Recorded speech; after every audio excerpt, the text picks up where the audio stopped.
Grand destinations await. Mitsubishi Destinator.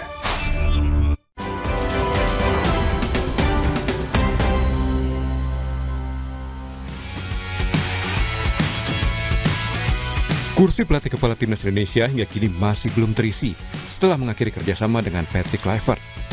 Dengan berakhirnya kerjasama antara PSSI dan Patrick Kluivert, juga jajaran pelatih, saat ini kursi kepelatihan timnas Indonesia kosong. PSSI mengaku tengah menyeleksi 5 nama sebagai pelatih baru timnas. Namun siapa saja kandidatnya, PSSI tak mau membukanya ke publik. Sekjen PSSI Yunus Nusi meminta publik bersabar mengenai sosok pelatih yang akan menangani skuad Garuda. Yunus memastikan setiap kandidat akan dibahas secara menyeluruh sebelum diputus ke rapat komite eksekutif atau Exco untuk diputuskan bersama. PSSI saat ini sementara memproses 5 calon pelatih timnas senior. Berikan kesempatan kepada kami untuk menggodok itu, dan tentu kami masih menjaga untuk tidak kami sampaikan nama-nama tersebut. Beberapa hal menjadi pertimbangan karena belum ada kepastian dari 5 ini siapa yang kita pilih. Maka kami mohon pemahaman bahwa kami butuh untuk tidak menyampaikan nama-nama tersebut. Dalam pencarian pelatih ini, PSSI menugaskan Ketua Badan Tim Nasional Sumarji dan Direktur Teknik PSSI Alexander Zoues untuk mencari pelatih timnas Indonesia yang tepat menggantikan posisi yang ditinggalkan Kluivert. Di sisi lain, Ketua Badan Timnas Sumarji menuturkan pelatih yang diincar saat ini masih mempunyai pekerjaan di klub dan tim nasional.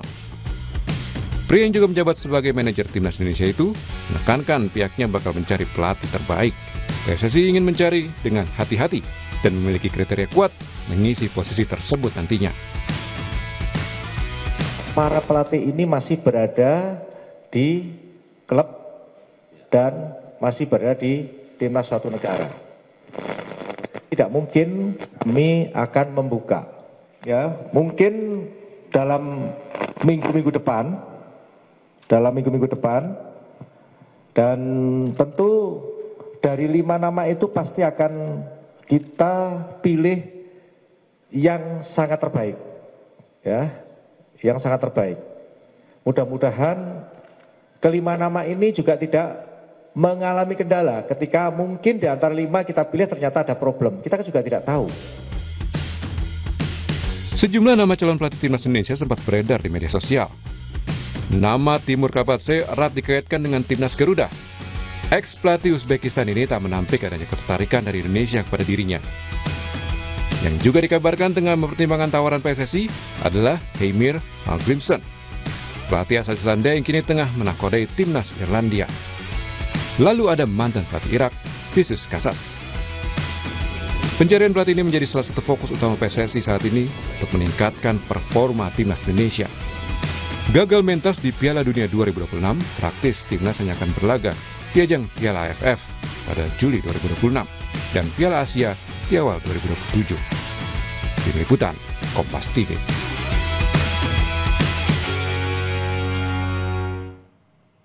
Kursi pelatih kepala timnas Indonesia hingga kini masih belum terisi setelah mengakhiri kerjasama dengan Patrick Kluivert. Kini PSSI mengaku tengah menyeleksi 5 nama sebagai pelatih baru timnas. Siapa saja kandidatnya?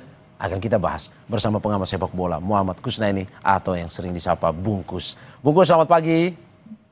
Selamat pagi, Mario. Terima kasih Bungkus sudah bergabung di Dialog Sapa Indonesia pagi hari ini. Bungkus, kemarin konferensi pers 5 nama masih dirahasiakan karena untuk menjaga privasi. Kalau dari Bungkus sebagai pengamat senior pasti sudah ada bocoran nih. Siapa aja Bungkus kalau yang bisa dibagi ke kita? Ya, yang pertama kehati-hatian PSSI dalam menentukan pelatih timnas ini sebetulnya ada hubungannya dengan kegagalan pelatih sebelumnya ya. Tentu kalau kita mengalami kegagalan kita berusaha tidak sampai terulang kegagalan itu. Dan ini sebetulnya hal yang ada baiknya gitu ya. Kita sekarang lebih berhati-hati dalam memilih pelatih baru supaya proyek untuk lolos ke Piala Dunia 2030 ini kali ini tidak lagi gagal, benar-benar berhasil dicapai. Nah, kehati-hatian itu tentu juga berkaitan dengan banyak aspek ya. Pertama, karena ini proyeknya kan jangka panjang. Jadi kita butuh pelatih yang tidak sekedar punya nama besar gitu ya, tapi juga punya program yang bagus, punya program yang terukur, terstruktur, sehingga akhirnya nanti kita betul-betul punya timnas yang kuat, yang mampu bersaing di Piala Dunia, kualifikasi Piala Dunia 2030. Di samping itu ada aspek lain ya, aspek kesiapan pendanaan dari PSSI sendiri, serta tentu kesediaan dari pelatih yang bersangkutan. Nah, dari 5 nama itu sebetulnya sudah mengerucut menuju kedua nama sebetulnya. Ya. Yang satu pelatih berasal dari luar, dari Eropa sana, yang kebetulan sekarang masih pegang tim. Yang satu sebetulnya dua-duanya dari Eropa pada dasarnya ya. Yang satu sudah ada di Indonesia tapi masih pegang tim di kompetisi domestik. Makanya tadi dalam konferensi pers kan disebutkan pelatih yang diincar itu salah satunya masih menangani tim. Jadi dua nama itu yang sebetulnya paling kuat mengerucut menjadi kandidat. Ya, tapi kan bungkus kan belum ada nama yang disampaikan kemarin. Berarti sudah ada bocoran-bocoran ini ya. Karena pada dasarnya seperti yang saya sampaikan tadi, pelatih tersebut masih menangani tim ya. Yang satu masih menangani tim di Eropa sana, satu masih menangani tim di kompetisi domestik kita. Nah, tentu tidak elok kalau kontraknya masih berjalan, pelatih yang bersangkutan kemudian sudah disebut-sebut sebagai kandidat pelatih timnas Indonesia. Kalau sampai terjadi seperti itu, biasanya dampaknya menjadi kurang positif ya bagi pelatih yang bersangkutan.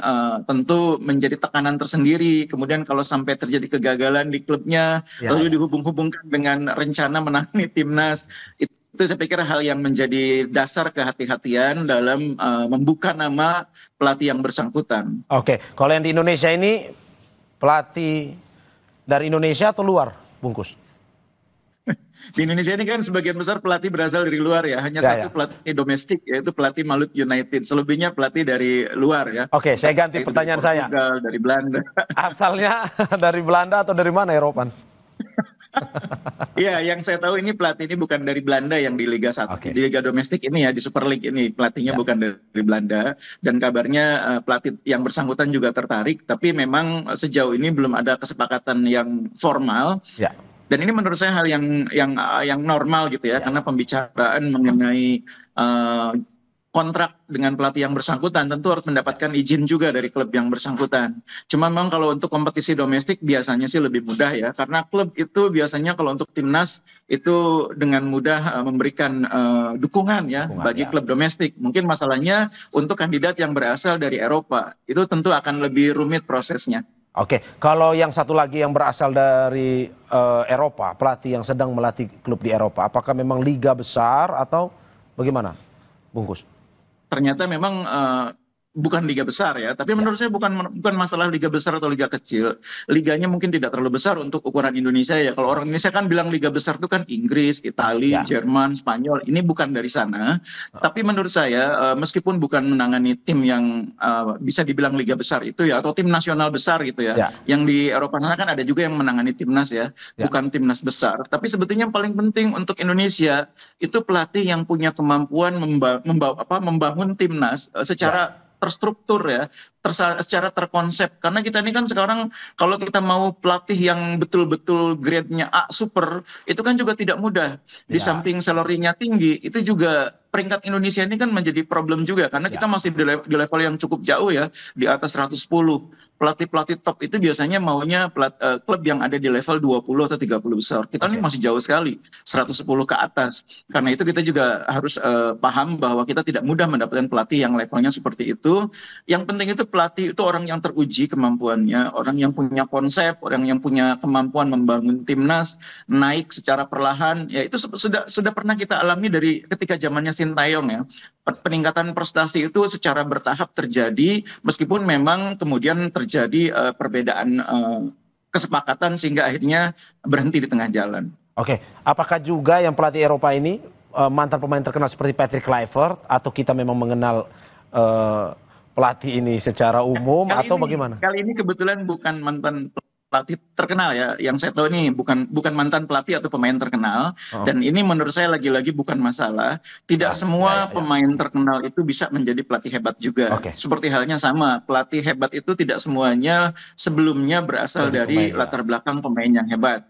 Atau sebaliknya, pelatih yang tidak hebat itu belum tentu juga sebelumnya pemain yang tidak hebat gitu. Jadi bukan soal latar belakang, tapi bagaimana dia membangun karir kepelatihannya dengan baik sehingga akhirnya mampu berprestasi. Oke, mengerucut ke dua nama. Kalau dua nama ini menurut Bungkus, satu sudah punya pengalaman di Indonesia, satu masih di Eropa. Menurut Bungkus, lebih cocok mana sebenarnya untuk di timnas? Iya, sebetulnya idealnya pelatih timnas itu juga orang yang punya pemahaman tentang sepak bola Asia keseluruhannya, karena kita nanti akan bersaing di Asia ya, tidak hanya harus paham tentang Indonesia, tapi Asia secara keseluruhan. Jadi pelatih ini nanti tahu kita akan bertemu lawan Thailand itu seperti apa, bertemu dengan Korea Selatan seperti apa mainnya, bertemu dengan Uzbek seperti apa mainnya. Jadi dengan demikian dia tahu bagaimana cara mempersiapkan tim, membangun tim, itu membantu ya, dan itu menurut saya keuntungan pelatih yang sudah menjadi pelatih yang sekarang berada di liga domestik, karena dia sudah tahu sepak bola Indonesia dan sudah tahu lawan-lawan yang biasa dihadapi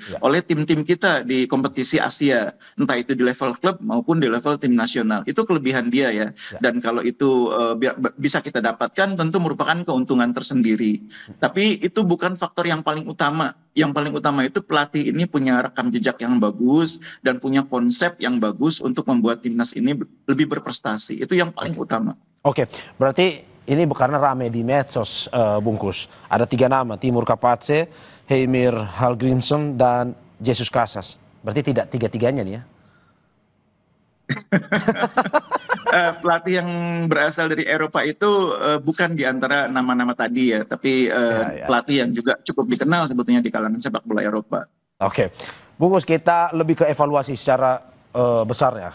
Karena kemarin beberapa hari yang lalu itu Erick Thohir, Ketum PSSI, mengatakan bahwa pencarian pengganti Kluivert ini harus dilakukan secara hati-hati. Apakah ini mau belajar dari pengalaman sebelumnya ketika menggantikan Kluivert dengan menggantikan STY dengan Kluivert?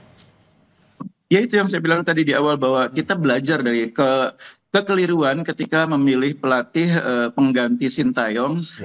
Dasarnya itu terutama karena soal komunikasi, dasarnya itu soal kemampuan mendatangkan pemain diaspora, karena latar belakang kebintangannya dihormati pemain, itu ternyata tidak efektif juga untuk membuat timnas lebih berprestasi ya. Pada akhirnya tetap soal kualitas kepelatihan juga yang menjadi penentu ya, dan itu yang membuat kita sekarang lebih hati-hati. Nah, satu hal yang juga harus dipahami oleh publik, bahwa tidak hanya Indonesia yang mengalami persoalan belum punya pelatih ya. Negara lain sebesar Tiongkok pun saat ini nggak punya pelatih juga. Sesudah mereka tidak lolos ke Piala Dunia, Tiongkok juga sampai sekarang masih cari pelatih.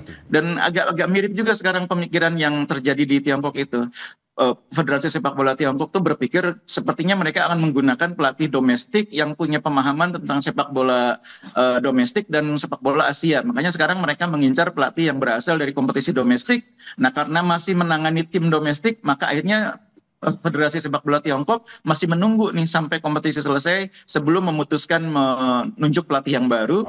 Makanya kemarin di Matchday FIFA bulan November, Tiongkok kan juga tidak menggelar pertandingan internasional friendly. Yaitu karena problem yang sama dengan Indonesia, belum punya pelatih definitif. Oke, terima kasih Bungkus atas apa yang disampaikan. Semoga memang memberikan masukan ya, seperti yang dibilang tadi, bahwa ya harus lebih hati-hati dalam mencari pengganti pelatih Kluivert, terutama pelatih timnas senior ini untuk perkembangan timnas kita ke depan. Terima kasih sekali lagi pengamat sepak bola Muhammad Kusnedi atas apa yang disampaikan.